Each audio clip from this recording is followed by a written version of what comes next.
እኔ ሴተኛ አዳሪ በርኩ ከብዙ ወንዶች ጋር ተኝለው ስራ ሴተኛ ሬ ከነበረ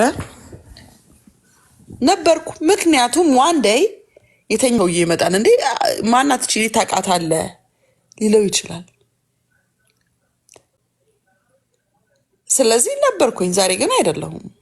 ዛሬ ሌላ ሰው ነኝ። ዛሬ ተቀይሬያለሁ። አም ናት ዳት ፐርሰን ዛሬ።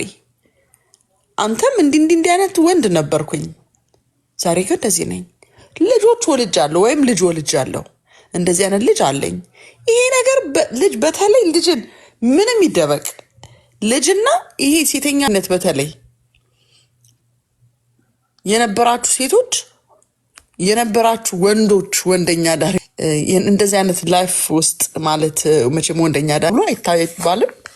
ያው ግን ከብዙ ሴት ጋር የምትሄድ ከሆነ ዋን ዴይ እህቷን ሊሆን ይችላል እንዴ ይሄ ልጅ እኮ ቦይፍሬንድ የነበረ ተብሎ እንዳይመጣ አትሊስት ሃይላይት መስጠት አስፈላጊ ነው። የሆነ ሰው እንደዚህ ቢሆን ትላንትና ነበርኩኝ። ትዳር ኢትስ ናት አ ጆክ ቀልድ ስላልሆነ ልጆች ደግሞ ሁሉም ይቀራል እንጂ ልጆች አይደበቁም። ድሮ ታፍና ነው ሴት፣ ዛሬ ግን አትታፈንም።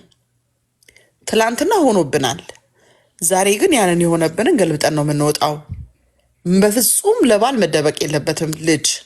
በፍጹም ትላንትና የነበርኩትን ማንነቴን ከተቀበለኝ ይቀበለኛል፣ ካልተቀበለኝ በጌታ ሰላም ቻው ይሄዳታል፣ ይቀራታል። ልጄን ከተቀበለ ይቀበላል፣ ካልተቀበለ ባይ መንገዱን ጨርቅ ያርግልህ፣ ሄደ ልጅ አገረዳ ግባ እለዋለሁ እንጂ ልጄን አልደብቀው፣ በፍጹም አልደብቀው። የቤተሰቦቼ ክብር ብዬ ነገ ለሞልዳ እነዛ ሞልዳቸው ልጅ ፍቅር እያገኙ ያድጋሉ። እህቴ ብዬ ያሳደግኳትን ቀን ሲመጣልኝ እንደው መከሳታለሁ። አቅፌ ቁጭ አድርጌ ነግራታለሁ። እህቴ ላልኳት ልጄ ተጽዕኖ አድሮብኝ እንዲህ ተደርጌ ነው ብዬ ልጄን አጫውታታለሁ።